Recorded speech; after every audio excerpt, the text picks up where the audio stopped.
Well, boys, it's the end of the road for the original Tow Piglet, the OG, the one that started it, the one that got us this far, the one that's taught us so much. It's time to retire this truck. Now, I want to explain everything that's wrong with this thing, and that hopefully will paint you a picture of why it's getting retired. Now, first things first, it could use a wash. I know it's really, really dirty, but there's more stuff that's serious. There's more stuff that's wrong with it that's much more serious than the truck wash. So we're gonna split this up into 3 parts. Part 1 is gonna be outside, part 2 is gonna be inside, and part 3 is gonna be under the hood, mechanical, electrical. So let's start with the outside. Now, the problem with the outside is that it's okay to have, you know, certain dings and dents like this and like that. That's okay until it starts to attract DOT, and I think it's coming to a point where it's beat up enough where the DOT is starting to notice. Not to mention today, I actually lost my fender flare. So that's fun. And it actually took out my mud flap. So yeah. And like, look at the fender flares, like that's metal. The other thing is obviously, you know, that black smoke. The exterior of this truck, look, and dings and dents right there.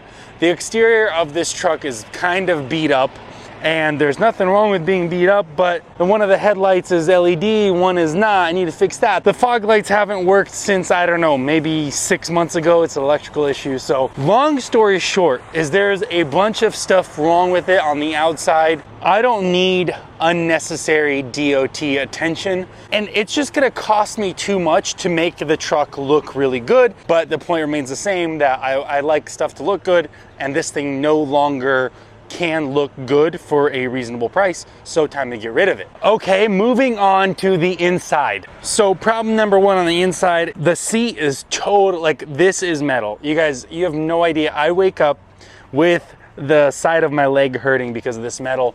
A new seat, believe it or not, is $300, and I don't want to get just the foam because I already got just the foam one time and it just wasn't as good as OEM. And then moving on, right there next to it is, I have a rip in my center console, so I taped over it. Moving on, the steering wheel is just disgusting. Overall, this thing is just really dirty on the inside. Like, there's just a lot of little stuff on the inside that it just gets frustrating. So now let's move on to the big one, the main reason, number 3, which is mechanical / electrical. Number 1, this seat needs either a new sensor or something. Like, when you move around on it, it triggers like, oh, you're not buckled in. I don't know if that's the same system or a different system. I'm not really sure. That then in turn triggers a airbag light. So my airbag light comes on for no reason. That's my odometer right now. I have a permanent check engine light. I have a water and fuel light for some reason. And then under the hood. So under the hood is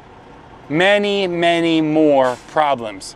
First off, on this side, you can see there's coolant leaking, this problem, that problem, all of this stuff. Nah, I don't even know what to do.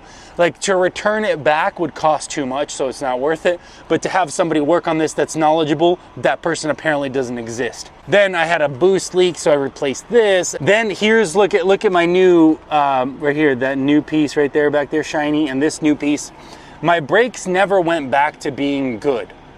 So my brakes are still spongy. I know you could say, oh, just bleed the brakes. Dude, I've bled the brakes like 100 times. So that's a problem. Then some of the other stuff is like, my exhaust keeps rattling loose because it's not hung correctly. And so the hangers break. There's like a vibration. There's like, when you hit the gas, it goes clink.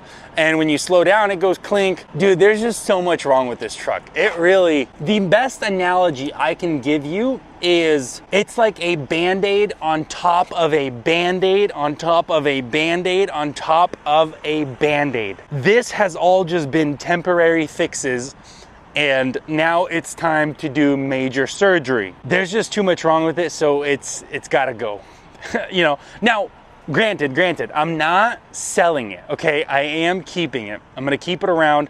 unless you want to buy it for 18,000 bucks, the infamous Tow Piglet 1.0, Tow Piglet OG, Tow Piglet version 1, whichever way you want to call it. But unless you want to buy it, you know what I mean, 18 grand and it's yours. As is, obviously. It really needs to be retired. And that's what is going to happen to it. Now, maybe we could give it the old proper send off with some burnouts or something. I don't know. Well, I still owe money on it. So basically, we're just going to park it. So it's literally going to cost me as little as possible to like let it exist. That's going to be it. 500,000 miles. It's served me good. It's made me a ton of money, and I've learned a lot in this thing. Oh, electrical issues. I totally forgot. The stereo hasn't worked in like 6 months. Go figure. Anyways, guys, I feel like I'm rambling. This thing is done. 500K. Now, in a normal circumstance, most people probably would have, it's already been paid off. I refinanced one, so they stretched out the loan a little bit. I started out in not the best way, and so one thing piles onto another, and so that's why I have 500,000 miles. It's still not paid off. That's gonna do it for this video. Let me know what you guys think in the comments below, and come back tomorrow when I show you where it's gonna be parked. Peace.